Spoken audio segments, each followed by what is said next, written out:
پیامبر صلی الله علیه و سلم فرموده بچه در سن 7 سالگی به نماز تشویق کن، در سن 10 سالگی اگر نماز نخون کتکش بزن و در سن 10 سالگی خوابگاه 2 تا پسرت و 2 تا دخترت جدا بکن، کنار هم نخوابن، روی یک دوشک، روی یک رخت خواب، روی یک تخت، زیر یک لحاف، زیر یک پتو، زیر یک چادر. 2 تا پسرت وقتی به سن 10 رسیدن، یکی 9 یکی 10 یکی 10 یکی 11، 2 تا پسرت حق ندارن روز یک دوشک بخوابن. پیامبر گفته خوابگاهشون رو جدا بکن تو سن 10 سالگی. در سن 7 سالگی تشویق به نماز، در سن 10 سالگی اگه نخوندن کتکشون بزن و محل خوابشون جدا بکن. چون شب بچه وسوسه میشه و حتی تاکید شده به پدر و مادر که گاه وقتی شب 1-2 ساعتی خوابید بیدار بشه، بره نگاه بکنه که پسرش و دخترش و پسرش و پسرش که جدا خوابیده بودن کجا خوابیدن، دستش کجاست، پاش کجاست. خیلی وقتا شب میخوابید دیگه بلند نمیشید. پیامبر صلی الله علیه و سلم میفرمایند وقتی میری به فراش خوابت، خواب برادر مرگه، این دعا رو بخون: بسمک اللهم اموت و احیا، به نام تو ای پروردگار میمیرم و زنده میشم. بسمک اللهم وضعت جنبی و بک ارفعه، ان امسکت نفسی فرحمها و ان ارسلتها فاحفظها بما تحفظ به عبادك الصالحین. این دعای خوابه. دعای دوم: به نام تو ای پروردگار من جنبم و پهلومو بر بستر خواب میگذارم و به نام تو بلندش میکنم صبح اگر تو اجازه دادید. برادرمون فاروق دریایی اجازه پیدا نکرد. وقتی انسان امکانات داره برای هر کدوم از بچه‌هاش یه اتاق درست میکنه و جداگانه میخوابن. امکان نداره تو همون 2 تا اتاق پتو و بالشت و تشک پسرش یک طرف، مال این پسرش اون طرف. تأکید شده که 2 تا برادر وقتی سنشون 10 سال رسید کنار هم نخوابن، روی یک تخت، زیر یک چادر شو، زیر یک پتو. تا چه برسه؟ متشکرم پسرم. تا چه برسه؟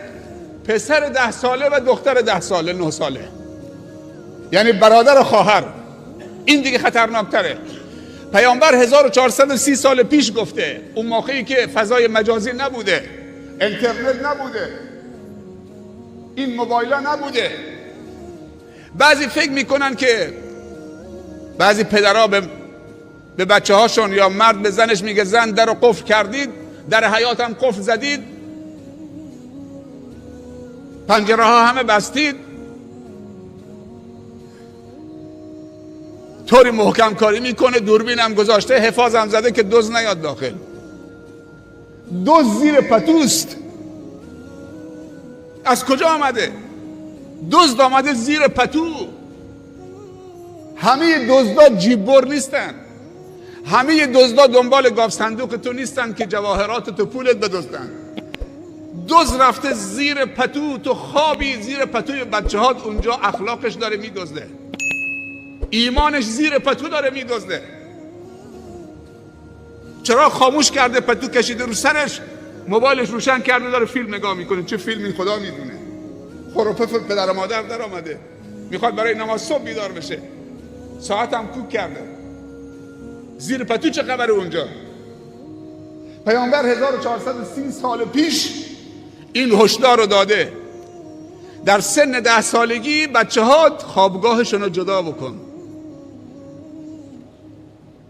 حتی اگر جدا خوابیدن، تو 2 تا اتاق خوابیدن، وقتی شب بلند میشی 2 چیز به تو فشار میاره. یا تشنه میشی، تو شب میری سر یخچال آب سر کن آب بخورید، شده که نصف شب تشنه بشید، آتش تو رو بیدار بکنه. بله. یا اینکه دستشویی، معذرت میخوام، به تو فشار میاره، نصف شب بلند میشی میری دستشویی.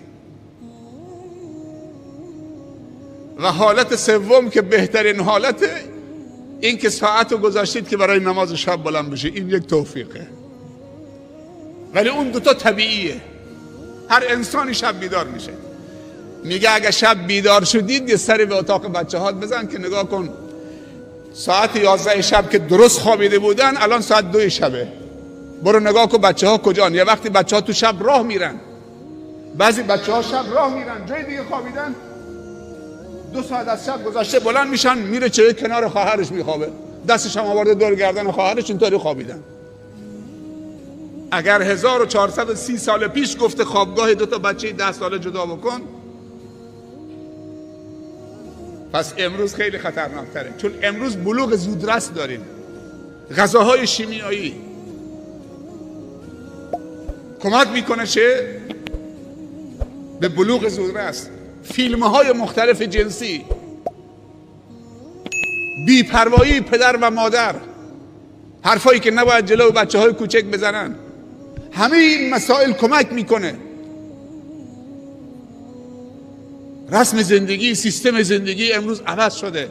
هر کسی 2 تا بچه داره واقعا توش مونده که چطوری محافظت ازشون بکنه.